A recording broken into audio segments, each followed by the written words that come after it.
Okay, let's get started early. So on Monday, we talked about the shadowing solutions, right? And how that can give a non-physical trajectories in some cases. So this is again with the Lorentz equation, the difference between the density of a shadowing solution versus the density of a solution starting from just a random initial condition. Okay, so today we'll start by showing numerical examples of shadowing solution. How do we compute a shadowing solution for the sawtooth map? So let's actually go to our Python notebook, and we'll start with the sawtooth map again. All right, so we'll construct deliberately a pseudo trajectory, a pseudo orbit of the standard sawtooth map.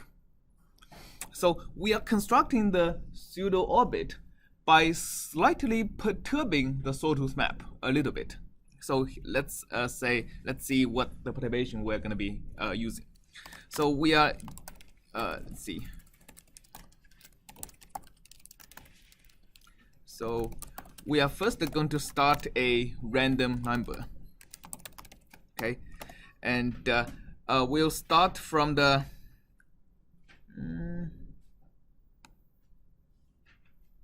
what? Yeah. Okay. Yeah. So we'll start from a random number, and we'll keep iterating on the map. So we'll iterate, for example, this is a million steps. It's just do a million steps for now. And instead of the standard sawtooth map, which is 2 times x percentage pi, right? We have been using the range from 0 to pi as our periodic domain. So we are going to slightly perturb it a little bit. So let's say 0.05 times a sinusoidal function, and we'll put it 2x as the perturbation. Okay, so let's actually visualize what the map is after this. So we'll basically be doing a bunch of simulations, and we'll record the history. And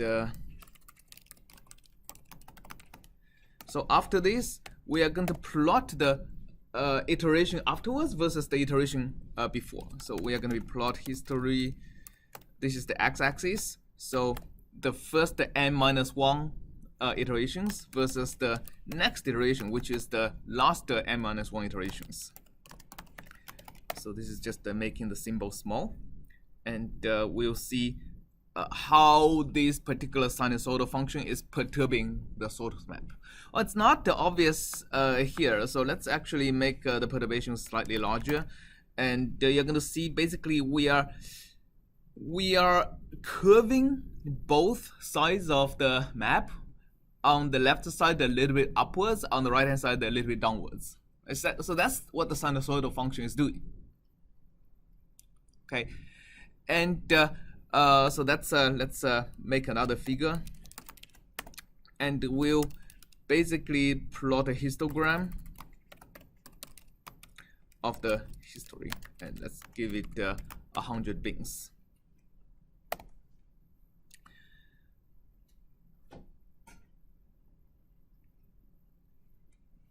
Okay, so we're gonna see the histogram is still there is a slight noise, but the histogram is still pretty uniform, right? So now let's compute what the shadowing solution is going to be like. Okay, so what we are going to be doing is next we are going to be looking at the shadowing solution. So we start with a just an empty point, and we are going to be now iterating backwards, because in the last in Monday's lecture we saw that if we want to construct a shadowing solution for a stable map, we iterate forward, right? So a shadowing solution is just a solution starting from the same initial condition. But for an unstable map, the shadowing solution can just be a solution starting from the same endpoint, and we can just iterate backwards. So now we are iterating over the same range of i's. So length of the history -1, but reversed. So in Python, we can just do a reversed range. Okay, so we already have the we just make sure the shadowing solution starts with the last element in history, and then we go backwards. And for every time we make y is equal to the first element of the shadowing solution, and we compute the next y, right? Actually compute the previous y, and then we're going to be saying shadow is dot insert the 0 and y. So basically we insert the new y into the first element of the shadowing series. Make sense? So basically we are iterating backwards and computing the shadow. So what is the shadow? The shadow is basically a y that satisfies this equation without the sinusoidal perturbation, right? So there could be two possibilities. Essentially, we already have the y in the next iteration. We want the y in the previous iteration. So basically, we look at the map like an unperturbed version of the map. We already know the y-axis. We want to figure out the x-axis. So the x-axis can either be y divided by 2 if we coming from the left branch, or it's going to be y divided by 2 plus half pi, right, if we are following the right branch. So we're going to do it here. Y is equal to y divided by 2, but can potentially be added with the pi equal to 2. So, but what determines if we are going to add this pi over 2 or not? It is determined by where the original, the pseudo orbit is, right? So we need to figure out, okay, so x is actually equal to history of I, right? The ith iteration in the history. So depending on what xi is, so if xi is on the left branch, we should be using the left branch. If xi is on the right branch, we should be using the right branch, right? So basically should be added with x divided by pi over 2. So this double divide is the integer divide, and then times pi over 2.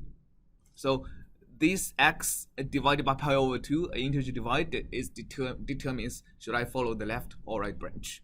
And then I'm going to insert the y into the shadow history. Okay, so if you run that, basically that computes the whole shadowing solution. That shadows the pseudo orbit. We compute it from here. Okay. Now, after that is done, we are going to plot the history together. Well, let me start with another cell. So let's plot history versus the shadow. Okay, so the reverse iteration might take a while, but we are going to plot what this looks like. It's taking longer than I expected.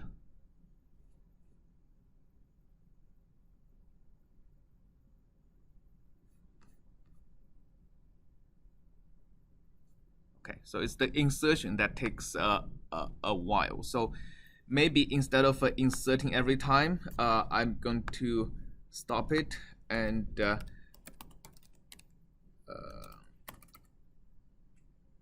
append y, right?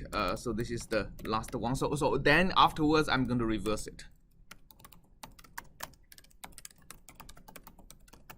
All right. So make a list. So hopefully this is, yeah. So this is much better. So basically, if I insert it every time, the memory has to change. So that makes it a bit faster. So then when I plot it, so let's say x label the pseudo orbit.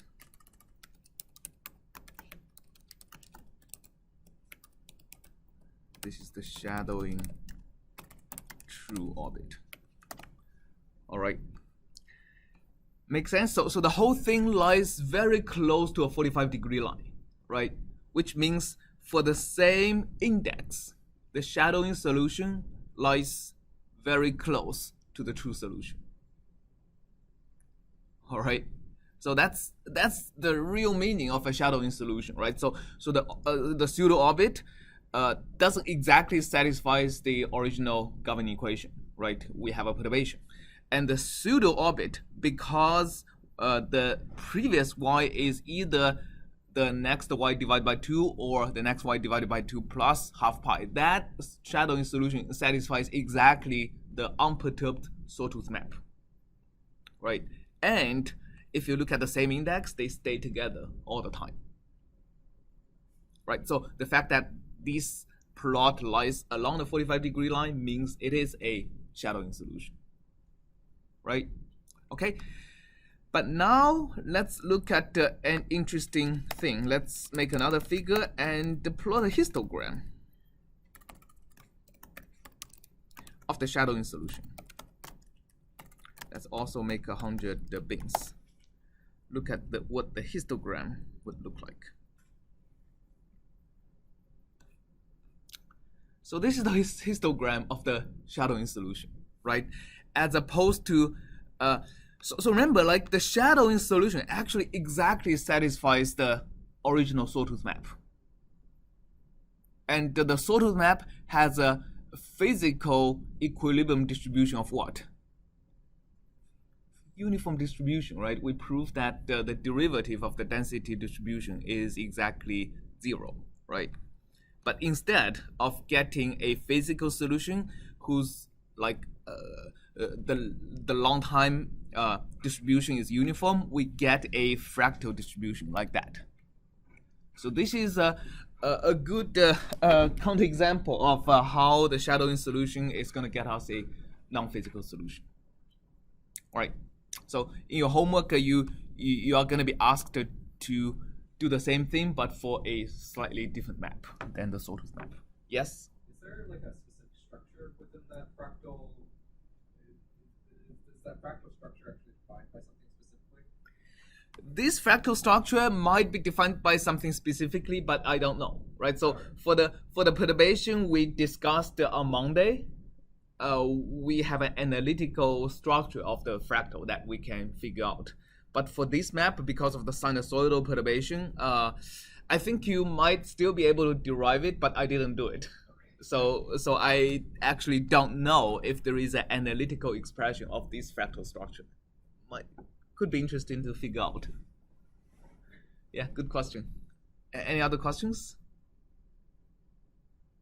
Okay, so this is what's happening with the shadowing solution. Now, what is the true parameter sensitivity, right? So let's figure out if shadowing does not give you the right parameter sensitivity, because if you change the parameter, so let's, for example, if you perturb, so what we have done, right, is we computed a physical solution of the perturbed sawtooth map, and then we computed the shadowing solution that satisfies the original sawtooth map. So if we use the shadowing solution for sensitivity analysis, what we would be doing would be we compute a physical solution of the unperturbed unperturbed sawtooth map, and then compute a shadowing solution that satisfies exactly the perturbed sawtooth map, right? Again, that would give us a fractal distribution that does not follow the distribution of the perturbed sawtooth map. So let's see. So starting from now, let's see if we can figure out a way to actually compute the statistical consequence of perturbing the sawtooth map, right? Without resorting to shadowing, which we have seen is unreliable in this case. Okay, so let's first of all do some analysis to statistically see what is actually. Let's do some simulation first before we do analysis to figure out when we perturb the sawtooth map like what we have done here, right? Like what we have done here. What is the resulting? How does the resulting statistics deviate from a uniform distribution? to do that, we need actually a bit more data. So we'll copy what we did before, right? In the previous case where we used the PyTorch to get a bunch of get a much longer simulation, get a much larger number of simulations to run concurrently. So we do that. So we are going to be importing PyTorch, set the default to 64-bit, and we no longer need the A, so we are having, this case, 10 million simulations. And because we are doing this with the sawtooth map instead of the Baker's map, we just need a one-dimensional array. Actually, let's actually make multiple parameter perturbations. So let's make the parameter perturbation, we call it S, right? Let's make it goes from, let's say, -0.2 to 0.2 with 5 values, so that the third value would be exactly 0. That would correspond to the original unperturbed sawtooth map. And I'm going to make 5 different arrays, each corresponding to a different parameter value. And I'm also going to make a histogram that for each individual parameter value. And I'm going to be not using, I'm going to be just using about 1,000 bins. It's just to make it 1,000. Okay. So first of all, we use 20 iterations to just set the before we accumulate the histogram, we are doing just 100 simulations to make these axes into their equilibrium distribution. So for j in range length of s, I'm going to be saying the x, my x is equal to 2 times x, actually xj, right, is equal to 2 times xj. So that corresponds to the simulation corresponding to the jth parameter. Then plus sj times the sinusoidal perturbation. Okay, sine of xj multiplied by 2. And that percentage pi. So that's going to be my simulation. So afterwards, I'm going to be using 100 simulations to do the same thing. We are going to do the same thing, except for we are accumulating the histogram. Plus equal to j, and this is 1,000. The range is from 0 to pi. Right?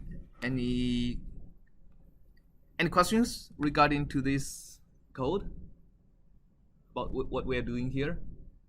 We're basically iterating over 5 different parameter values and doing the simulations corresponding to that parameter value. Okay, and at the end, I'm going to compute a PDF, like the probability density function. That is going to be equal to the histogram. We are going to convert it back to CPU and right, did we move this to CUDA, right? And convert it to NumPy. And so we have been using n simulations, so we divided by n, and we have done 100 accumulations, we divided by 100, right? So then we're going to be multiplying by the number of bins. So 1,000 is the number of bins. That'll give us a approximation to the probability density function. All right, okay. And then we are finally going to be, for j in range length of s, we're going to be plotting. So that's the x-axis, 1,000. The y-axis is the PDF j. Let's put a legend of s. All right. What am I doing here? I need to get rid of this part of the code. All right. numpy, so just a random.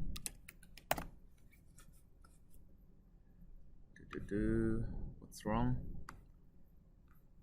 List object. Oh, okay. So it doesn't have to be a list. It's just the length of s and n. So that initializes my random initial conditions. And what's happening here? Can't convert CUDA to. Oh, okay. So this is the numpy's sign function. I need to use PyTorch's sign function. Right. Okay. That should work. Yeah. So it's accumulating histogram, computing PDF, and plotting the PDF. Okay. So what we see here is the different PDF functions of different parameters, right? So the corresponding color corresponding. So first of all, we see that when the S parameter is equal to 0, the PDF is uniform distribution as expected, right? And no matter when the parameter goes up or down away from 0, it seems like the PDF changes in pretty much the same way. So this is actually a special case. We're going to analyze a little bit later why that is the case. When we perturb the map in such a way, right? If we perturb the map in the opposite way on the left-hand side versus right-hand side, the small perturbation in the infinitesimal limit actually does not change the distribution at all. So the sensitivity of the distribution with respect to this mode of perturbation is actually absolutely 0. And in the limit of small perturbation, you should see no sensitivity at all, right? So here you actually, it's pretty clear that the amount of deviation from a uniform distribution is not proportional to the amount of perturbation, but almost proportional to the square of the amount of perturbation. Right. So that's no matter what direction you're perturbing, the perturbation goes in the same direction. And if you double the perturbation, the amount of difference from uniform kind of quadruples. So let's actually make it a little bit clearer case. So let's actually make a perturbation that's not x times sine of x times 2, but x times 4. So that'll basically make the perturbation going sinusoidal, basically synchronous on the left versus right hand side of the sawtooth map, right? So instead of being opposite. So we'll see that actually makes the, so let's actually make the range also a little bit smaller. So that actually makes the perturbation non-trivial in the small perturbation limit. And then let's analyze how that small perturbation limit can be analyzed. Okay, so that's the resulting perturbation in the distribution. Again, when S is equal to 0, right, we have a uniform distribution.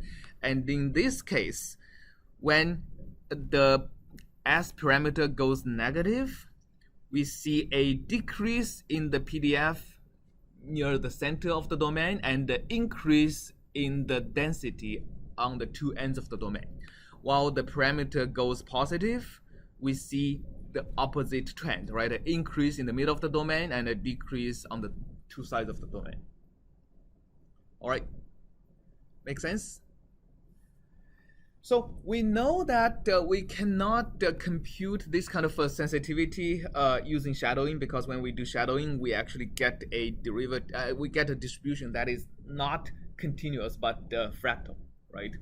So let's figure out how do we actually compute the sensitivity. What is the best way to, without having to have like a 10 million, without having to have 10 million independent simulations, which is completely infeasible if you go to any larger systems, right? How can we compute sensitivity like that? So this, we're going to introduce what's known as the Ruel linear response equation, okay? And this is a very interesting equation that we're going to first derive it and then analyze its consequence. We know that we have this long time average quantity, Okay, so j bar can be represented as the limit of t goes to infinity, 1 over t, and in the discrete map case, it goes from 1 to t of j, our objective function, evaluated at xi. All right. Now, in this case, we are looking at a slightly different a parameter value. So j bar is a function of our parameter value s, right? But our j, let's assume for now, is independent of s.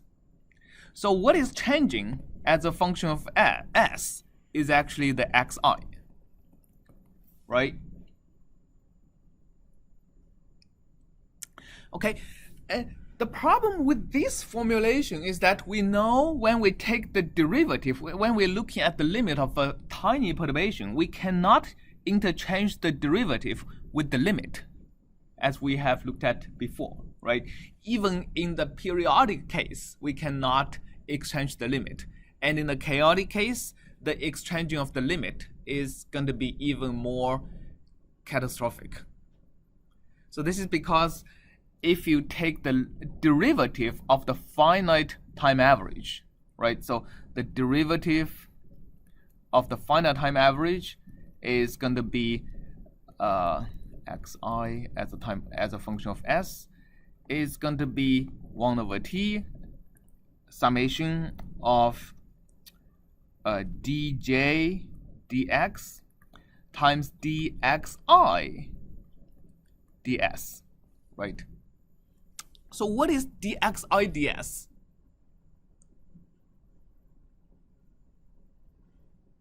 Dxi ds is the sensitivity of the ith point in the trajectory, right, with respect to the parameter perturbation.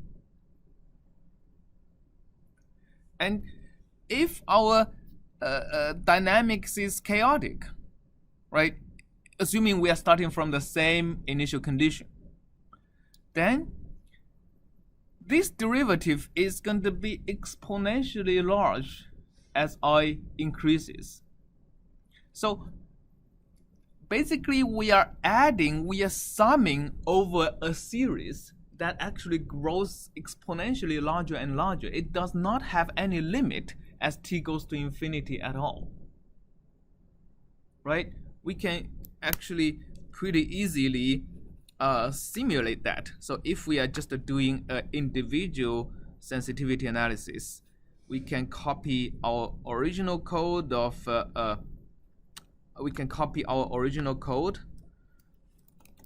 but instead of making an s that's real, right, we are going to make an s that's actually complex. So instead of making 0.1, we can make 1 e minus 100 j, right, times this. And we can then look at the history. We don't even have to look at the history for that long. We can just run for 100 iterations, and we can show the imaginary part of x. So array x dot imaginary, we are going to see can't mod complex numbers. Oh yeah. So what we need to do is we have to mod the real part. X real is going to be equal to yeah. So basically this added part, right, is so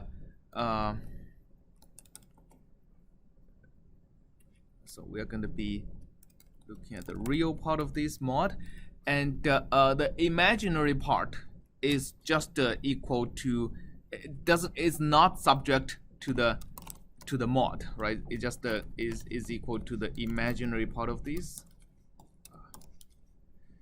So it's just equal to the imaginary part of this whole thing without the mod. So x3, then we're gonna say x is equal to x real plus 1j times x imaginary. All right. So then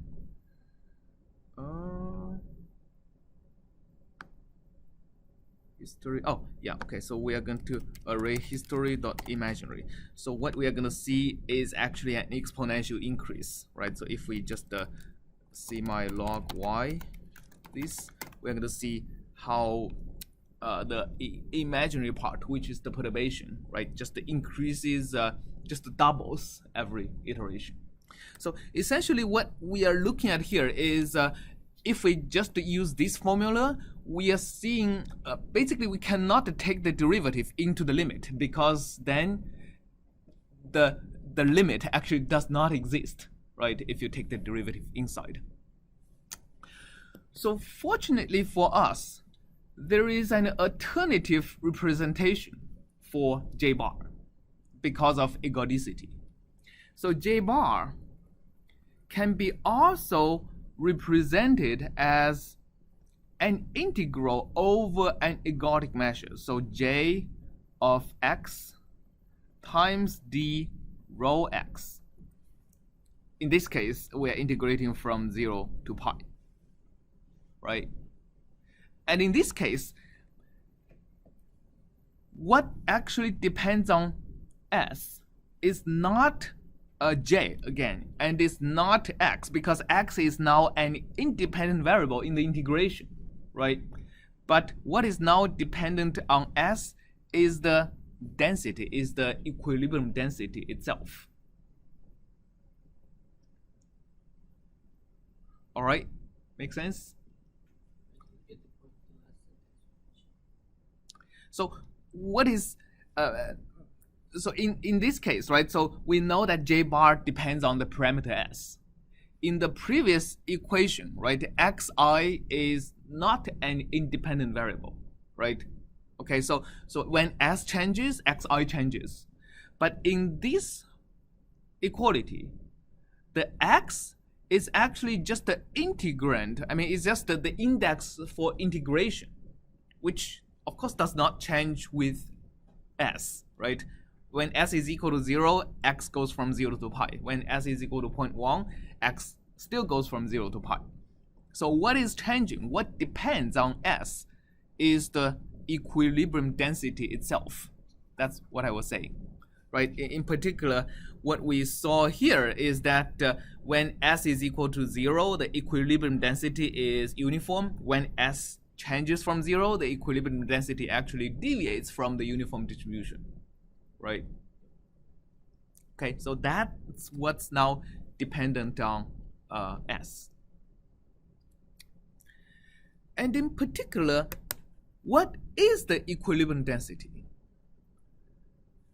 The equilibrium density can be computed or approximated by taking actually any continuous density, right? By definition, we can take any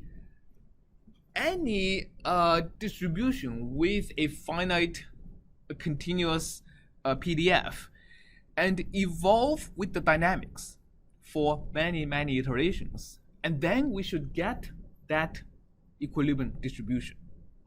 And in particular, if we take a uniform distribution, right, and evolve with a perturbed dynamics, we are going to get that equilibrium density, right? So basically what I'm saying is that if we take rho 0 of x, that's the equilibrium distribution with the parameter s equal to 0, okay, and evolve with parameter s for many iterations,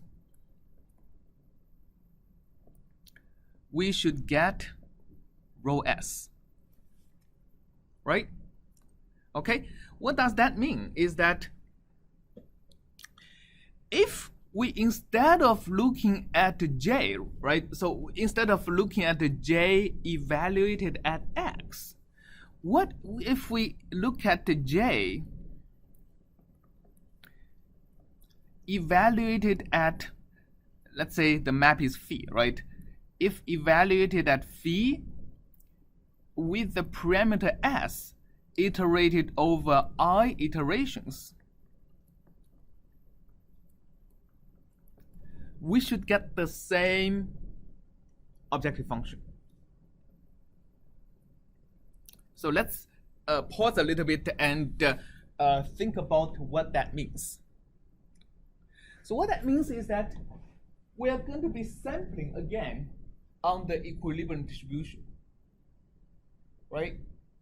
But instead of evaluating the objective function directly on that sample, we are going to evolve that sample, that ensemble, for I iterations according to the dynamics, and then compute the objective function of the ensemble evolved after I iterations.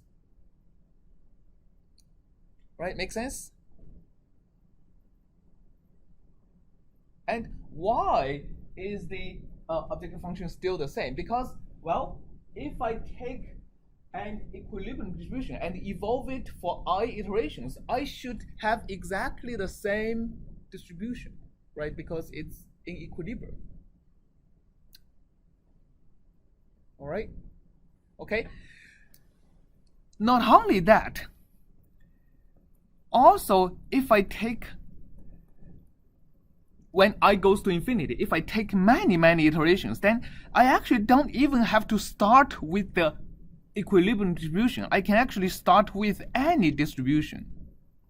Particularly, I can start with a d rho 0, right? I can start with a uniform distribution or the distribution corresponding to a different parameter value.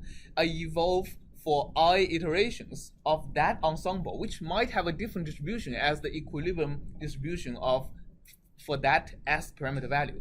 But after I evolve for many I goes to infinity iterations, it doesn't matter anymore what distribution I started with. After many iterations, I always get the equilibrium distribution corresponding to the parameter S. Right? So for a long period of time, if we sample it, right, we get the same objective function.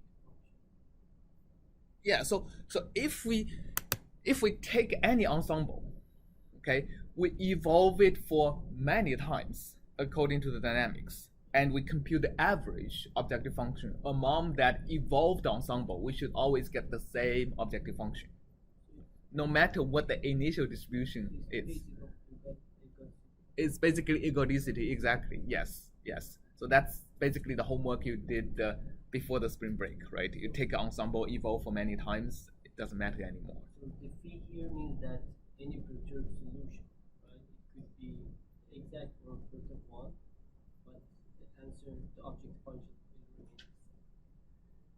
is So the phi here corresponds to the map, the dynamics, right? On the subscript S means the parameter value associated with that dynamics, and the superscript I means like a compound function, right? When I is equal to 1, it just means the phi s. When I is equal to 2, it's compounded with itself for 2 times. So for the shadow, do we need to consider the map as S plus delta S or something? Or it's gonna be the same as? So this is irrelevant of shadow, right? So yeah, for shadowing, we have been doing the same. We have been using the same notation because we are looking at 2 different dynamics.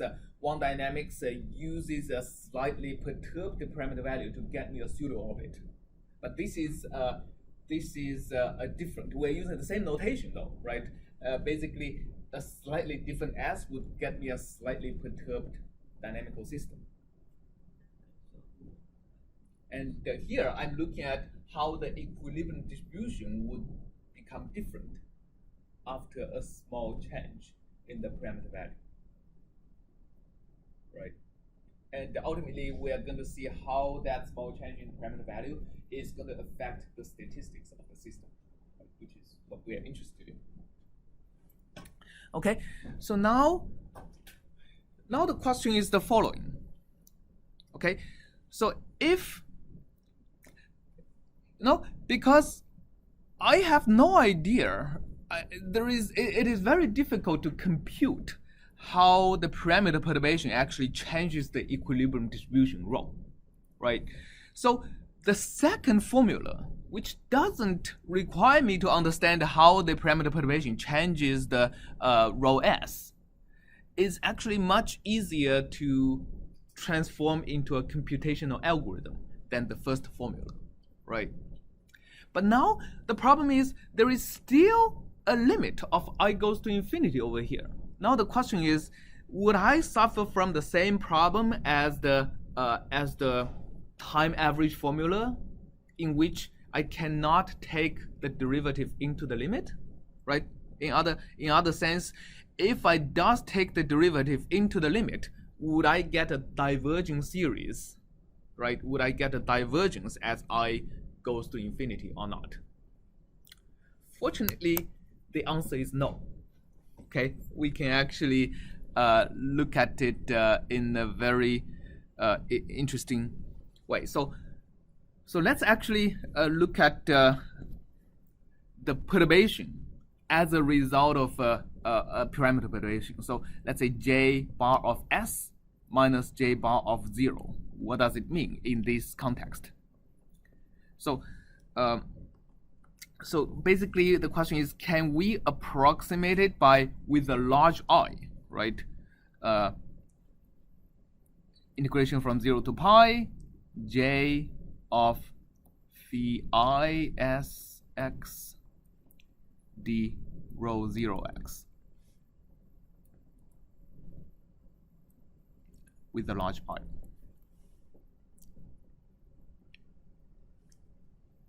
Okay, so that is saying, if we evolve, this is equivalent of saying, if we evolve this density for I iterations, right, would I get a convergence in how the ensemble would distribute between 0 and pi? So let's actually go back to our IPython notebook and see, if I start not from an equilibrium distribution, but from the of S, but starting from an equilibrium distribution corresponding to the 0 parameter value, and evolve the distribution for a finite number of evolutions, what would the equilibrium distribution look like? So let's actually copy this code and see how the finite time evolution of the density would look like. Okay, so in this case, let's actually increase it by 1 order of magnitude even. And now I'm gonna forget about the parameter s and just have n random initial conditions. So here I'm going to evolve with no perturbation at all for 20 iterations to get the equilibrium distribution of the unperturbed, basically to get a uniform distribution, right? And then I'm going to have a histogram. I'm going to have actually 5 different histograms. And the first histogram, I'm going to be basically, it's just going to be the histogram of the equilibrium distribution without any parameter perturbation. And then I'm iterating over 4 different iterations, actually from 1 to 5, right? And I'm going to, there's no j here. I'm going to say x is equal to, now I'm evolving according to a slightly perturbed, let's say 0.1, okay, slightly perturbed dynamics. And then I'm going to say hist I is going to be equal to the distribution after I iterations, right? So hist of I is going to be, hist of 1 is going to be after 1 perturbed iteration, right? All the previous iterations are unperturbed iterations. So if I start from an equilibrium distribution of the unperturbed dynamics, and then I evolve once with the perturbed dynamics, I would get hist 1. Now, if I evolve twice with the perturbed dynamics, I get hist 2, right, etc. So let's see what the distributions will look like. So legend range 5, right? Okay. So let's see. All right. So here is the histogram. So 0 is the original PDF. After 1 iteration, we get the orange distribution. After 2 iterations, we get the green distribution. 3 iterations, we get the red, and 4 iterations, we get the purple. Right? So there is a clear convergence. There is a clear convergence into which one? The one corresponds to point 1 into this purple plot we saw previously, right? So essentially the purple plot is almost like the previous purple plot. As I iterate for more and more iterations, the ensemble, the density of the ensemble actually converges. That means when we look at this formula, there is no need of worrying about exchanging the limit with the derivative, right? It turns out you can show a uniform convergence as the delta as s goes to 0, right? This series actually would converge uniformly, and as a result, you can take the limit. You can take the limit of s goes to 0. So this divided by s, which is the derivative, right, can be actually be approximated by the limit of s goes to, actually, instead of writing the limit here, it can be approximated as the dds of this this value with a large I. Okay, so this is because the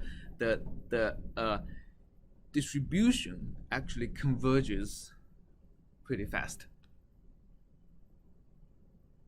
All right, any questions on that? So basically, from a time average point of view, exchanging the limits doesn't work, but from an ensemble point of view, exchanging the limits does work. So now what's the problem? The problem is that the ensemble is not friendly to computation, right? We need a huge number of samples to actually get the distribution of the ensemble. Now, so the Ruel's formula actually is a further step upon this, right? That is basically to expand what is the derivative of J evaluated at the ith iteration afterwards. So it's basically a simple chain rule. So let's actually do the chain rule. So let me just write down the previous equation, dj bar ds. The previous equation is equal to the limit of, let me just use capital T to exchange the I, integration of j as a function of phi, actually dds of phi t iterations of x d rho 0 x. All right, so in this case, the rho 0 x is fixed. It doesn't depend on the parameter s, and this that depends on the parameter s. Okay, and now let's take the chain rule. So to make the chain rule a little bit easier to derive, let's actually explicitly set, let's just write this in the equivalent form of phi of x. Let's write the parameter s explicitly on this. That makes the chain rule a little bit easier to understand. Okay, so ds of j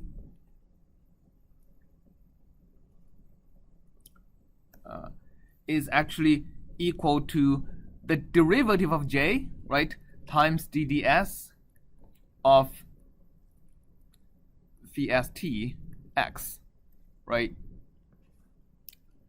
And what is the dds of phi st x? And that is we can just expand it further, right? Is phi of phi st minus 1 x and the parameter s, right? So that's this total derivative here, and we can expand it further. So this total derivative has two parts. One part is phi prime, that's evaluated at t minus 1 x and s times now dds of phi t minus 1 sx, right? So we can see like a clearly iterative formula is coming to view. But then plus the second part, which is the derivative of phi to s. So that is the partial derivative of phi, right? Instead of the total derivative, it is the partial derivative, which means I'm taking the first parameter fixed, and the second parameter, I'm just taking the derivative to the second parameter. Okay, so the notation here is might be a little bit tricky. So this derivative, right? Yeah. So this derivative is, when I'm writing d, is the total derivative. It considers that both the first argument and the second argument are both functions of s, while the partial derivative considers the first argument to be fixed and only taking the derivative to the second argument. All right. So and this is just a chain rule, right? This part is due to the change in the first argument. This is due to the change in the second argument.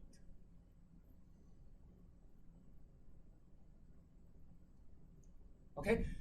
Now, if we plug this into this equation and back into our original equation, we start to get a iterative formula that gets us to the Ruel's equation. So t goes to infinity, integration of j prime. So j prime is evaluated at what? It's evaluated at xt, right? The ith iteration.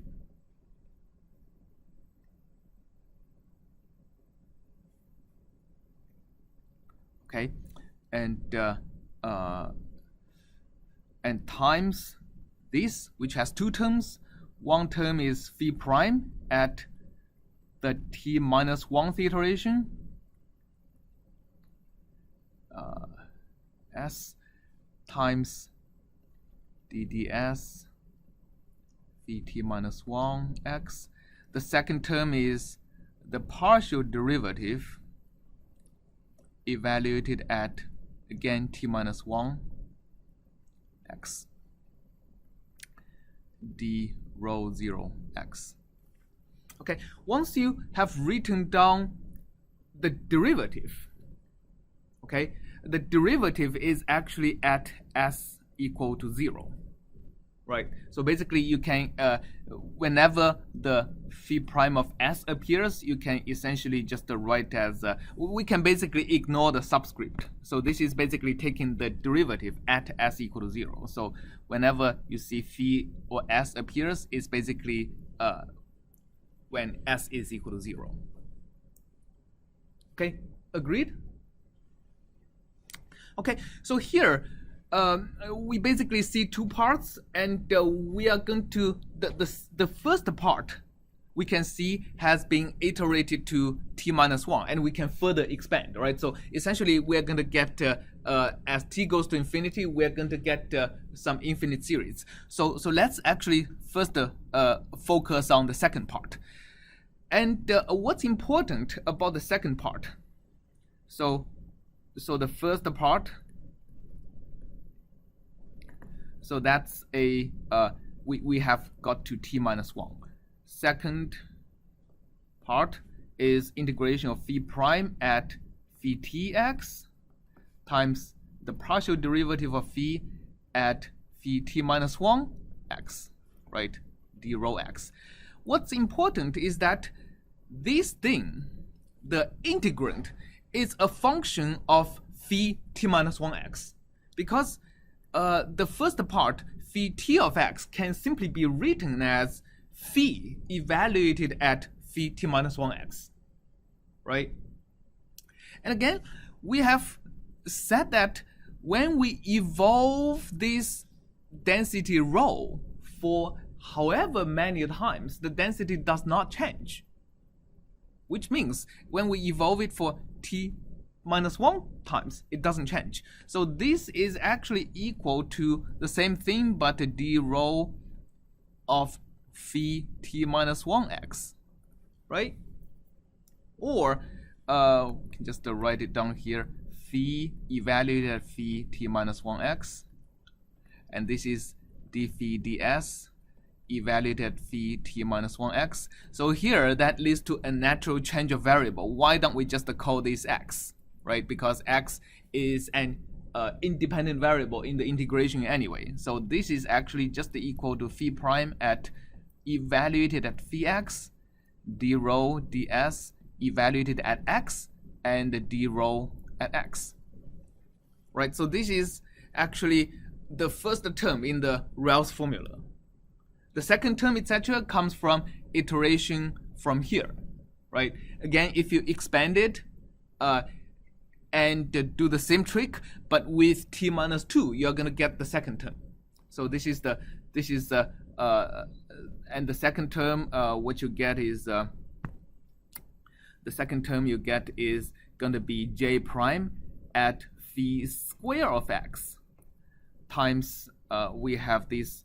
Now we have this phi prime evaluated at phi x, and then we have this partial phi partial s evaluated at x times d rho x. So that's the second term.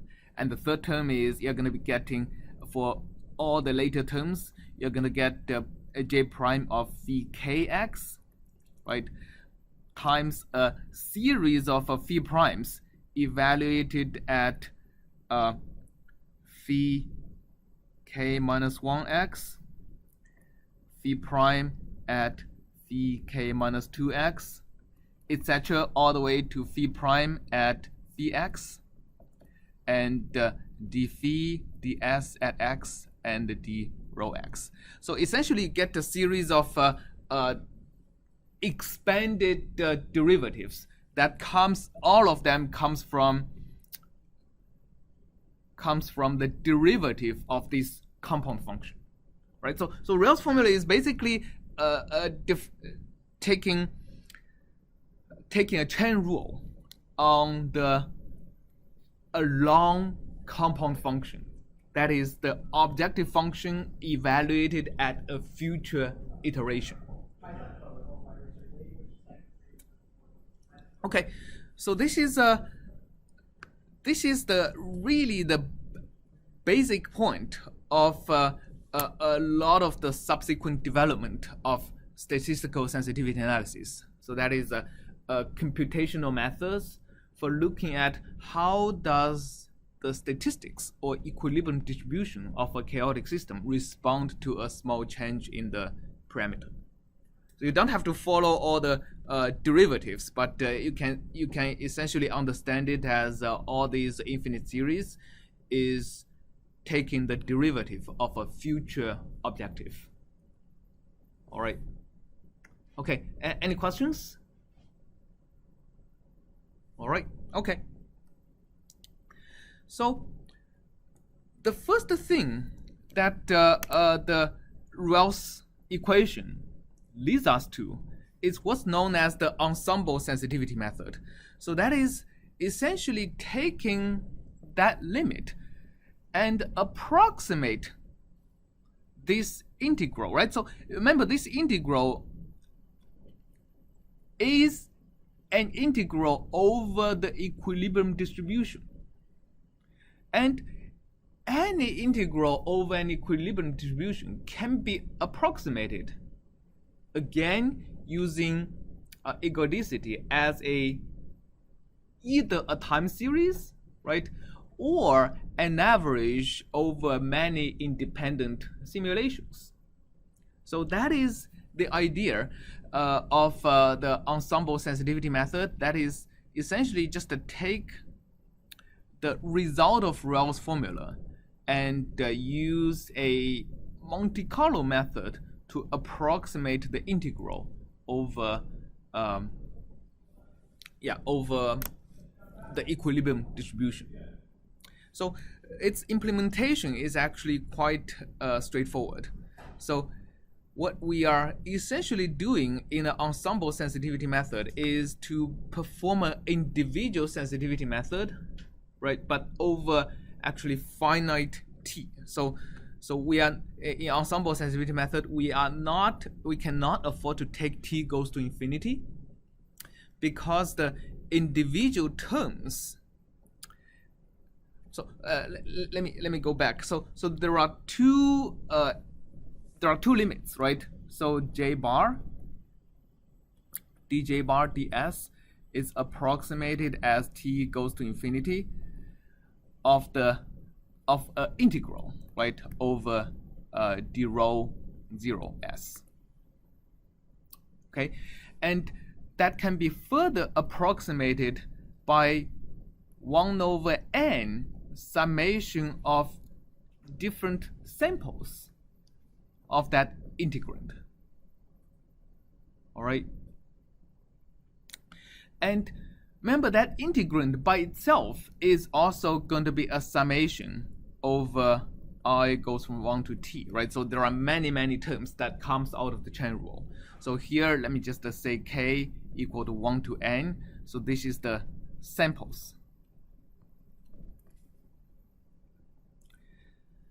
Now the problem is that what is going to be added over here, if you derive it a little bit more carefully, you're going to see this is exactly the same as the individual sensitivity method. So that is basically, we are exactly solving the tangent equation with a infinitesimal perturbation on the parameter, and look at how the objective function is going to be perturbed after, in this case, after I iterations. The problem is that this value goes up exponentially, right? It goes up exponentially to e to the lambda I. And in order for this method to get us a reasonable sensitivity, we need the n, the number of samples, to be large enough that when averaged over these many samples, the error in approximating the integral with the finite n number of samples is small enough that we are not going to get an exponentially large average. All right. So what is happening is that if we don't approximate the integral with a finite sample average, we get a good convergence. But as soon as we approximate this integral with a finite sample average, the convergence, we lose the convergence, because we really require infinitely many samples in order for the convergence as t goes to infinity to be valid. Okay, so let's actually code it up and see what happens with the ensemble sensitivity method. So here, remember, we want the perturbation over four over 4 times x, and because we know that as we make a perturbation in S, we are going to see an increase in the density in the middle and a decrease on the two ends. So we are going to construct an objective function that actually reflects that fact, right? So we want to construct an objective function that is sensitive to an increase in the middle and a decrease at the two ends for the density. So what kind of objective function would be sensitive to that? An objective function that is positive in the middle and a negative on the two ends would be a good idea, right? Or something that's negative in the middle and positive on the two ends. So we'll use a cosine of 2 times x, right, to for an objective function. Yeah, okay. So what we are going to be doing here is we have a real and imaginary, right? So we are not even going to record the history. We are just going to see that my j is going to be equal to cosine of 2 times x. All right, and I'm going to compute a averaged j. So j, so I'm going to start with 0. Actually, let me just start with an array, and for every iteration, I'm going to append another j. So here my x is going to be an array. So n, and I'm going to take n is equal to, let's take 1,000 n's to start. All right. Okay. So here, what I'm computing is the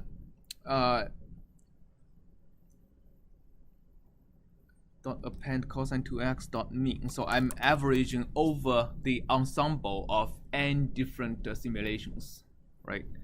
And right, I'm looking at the ensemble of n different simulations, and I'm looking at how the j would be sensitive to the parameter value after I iterations. Okay, so let me just print j array j dot imaginary part. Okay, so what we see here is that initially we see actually a slight decay in the magnitude of j, but then afterwards we see an exponential growth, right? So this is because my n is not enough. So if I take, for example, a larger n and look at the resulting change in the j, what we see is that we are keeping the resulting change in j for for the same magnitude for a little bit longer time, and then we suffer from the exponential growth again. Right, so let's actually plot what this. Let's actually plot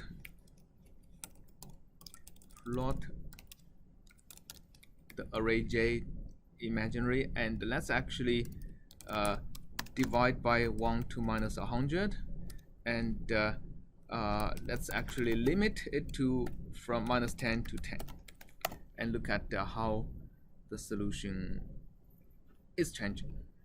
So we see that, okay, so we seems to be getting a stable answer, and then we blow up, right? And it would depend on what n is. So let's actually iterate over multiple n's. For n goes from, let's do 1,000. So this is 100,000, and let's do 10 million.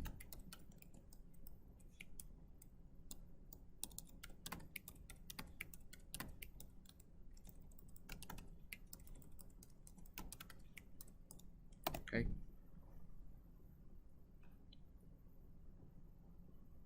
So basically, we are doing the same thing, but for larger and larger ensemble.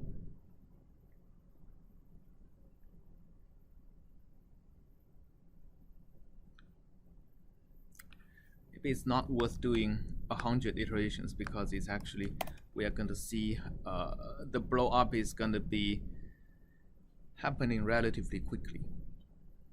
So what we see is that what we should get is that as the parameter increases, the density in the middle increases, right? And that our objective function is actually negative in the middle. So we should get a negative sensitivity for the objective function.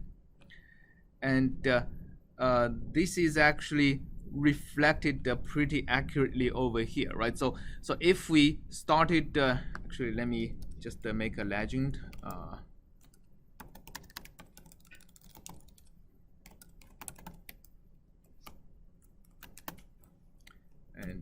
legend.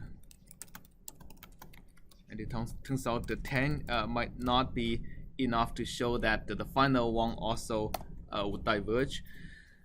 Yeah, so what we see is that, actually, let me make this range a little bit smaller. Yeah, what we should see is that when n is equal to 1,000, the resulting sensitivity actually goes to infinity at a relatively early t. Okay, when we increase n to larger and larger values, we are able to take a larger and larger t before the ensemble sensitivity actually diverges to infinity. Let's see.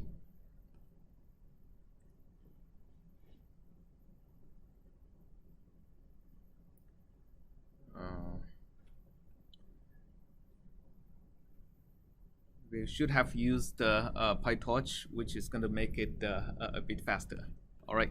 Okay. So here's the result. At 1,000, we see like even from starting from the third or fourth iteration, we see like a exponential growth, right? And with 100,000, which is the orange line, we are able to keep the steady sensitivity for a bit longer. And the green simulation, which is 10 million ensembles, has kept the sensitivity to be stable for just a few more iterations. Well, so kind of the question on kind of this convergence is changed n a lot. Yeah. But the convergence is only changing. You're only getting a few more time steps before it blows up. So it sounds pretty bad. Yeah, so let's analyze actually how this method converges. So that's actually a very good observation that is actually pretty clear from the numerical examples. So the magnitude of the integrand, we know that actually goes up exponentially, right? So in our case, the magnitude of the integrand goes up by actually 2 to the ith power. Okay, but we know that the integral actually goes to 0 because the integral actually converges, right? So how many ensembles do you need to average the integrand over that many ensembles so that your error would actually not overwhelm the integral? So we are approximating the exact integral with the Monte Carlo ensemble average. And we know what is the error of a Monte Carlo ensemble average, right? Monte Carlo error with n ensemble has an error of what?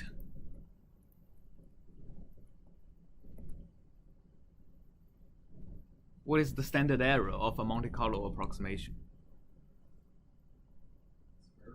Square root of n. Actually, something over square root of n. What is that something?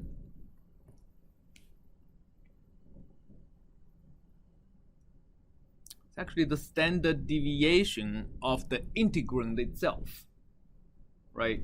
And if we know the integrand has a magnitude that goes up exponentially but has an average that goes to 0, then the magnitude is actually a good approximation of the standard deviation itself. So we really has an error of 2 to the I over square root of n.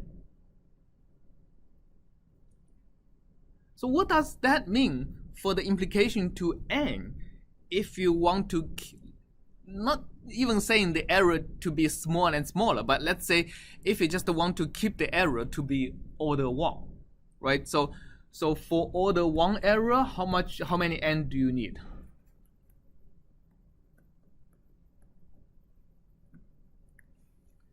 N has to be proportional to the square of 2 to the I, right? Which is 2 to the 2i. So now, actually, which is actually 4 to the I, right? So now it's not surprising. Like every time we increase n by a factor of 100, so n goes up by a factor of 100, I would go up by how much? Well, log 4 of 100, right? Which is, I don't know, what is log 4 of 100?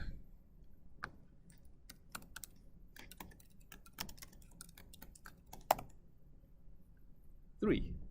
Okay, so every time we increase this by a factor of 100, we are able to delay the exponential divergence by about 3 additional iterations. So this is obviously a very inefficient computational method to use, right? And actually, the more, so here, the 2 here is dependent on the Lyapunov exponent of the system, right? So the larger the Lyapunov exponent is, the more infeasible the ensemble sensitivity method is going to be. Okay, and so what that means is that although theoretically we have a convergent method, but it is completely infeasible for most cases to actually straight use the ensemble sensitivity method for computing the actual sensitivities. Okay, and to the end of the lecture, let's actually introduce a little bit of the idea that we are actually going to use for computing the sensitivity. Okay, so let me just from one of the views of introduce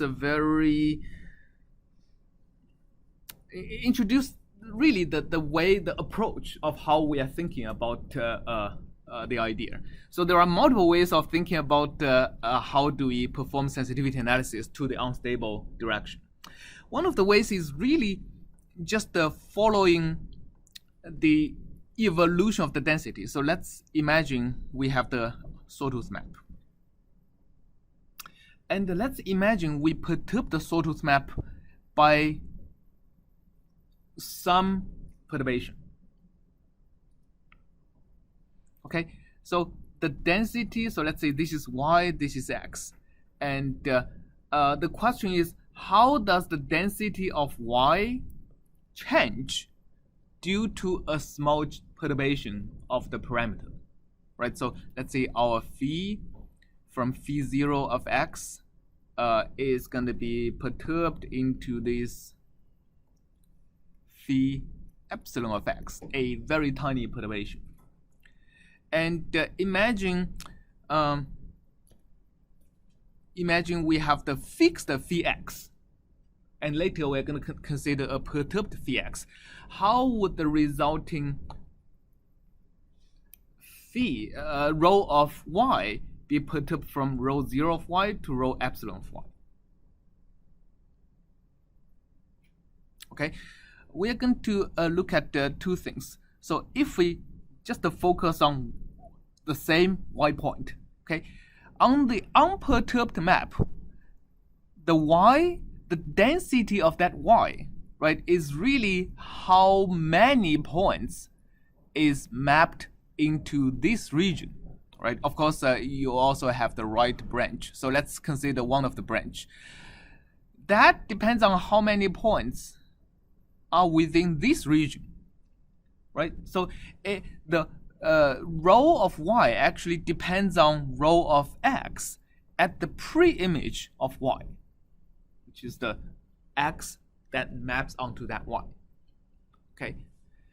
It also depends on the slope, right? So if the slope is very steep, for the same rho x, you would get the same number of axes would map into a wider region in y, which means a lower density.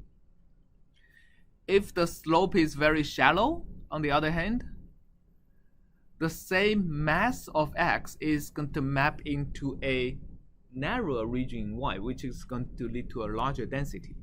right? So you can actually derive the formula rho epsilon of y is actually going to equal to rho of x, which is really the pre-image. So I'm going to use a phi of -1 as the inverse map of y divided by the derivative at that pre-image.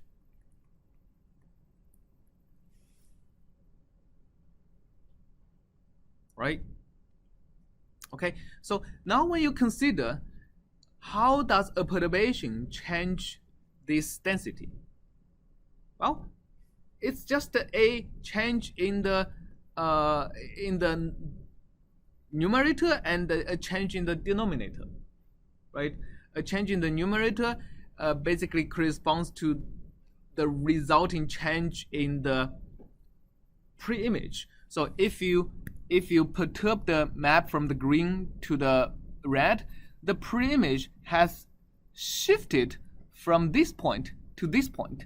As a result, you would be looking at a slightly different location, right, in the when you are evaluating the density. So if the density is uniform, then it doesn't matter.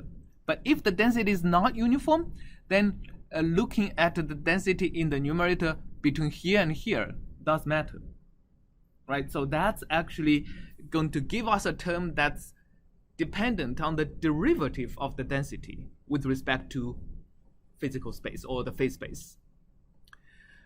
A second term depends not only on where the pre-image is, but also on the slope of the map. So that also gives us a second term that doesn't depend on the density, that only depends on the density but does not depend on the derivative of the density. So this is the two terms that's going to affect us. Now, when you think about the pre-image, the density of the pre-image is not a fixed rho, but also the equilibrium density. Then there is going to be three terms, because now this density itself would also depend on the epsilon. So this way you are going to get a recursive formula for how the density would be perturbed by a perturbation in the map itself. And this is something we'll start working on in the next lecture. We are going to focus on the one-dimensional expanding map and derive how to compute the sensitivity of the statistics to a perturbation like this. All right, so see you on Monday.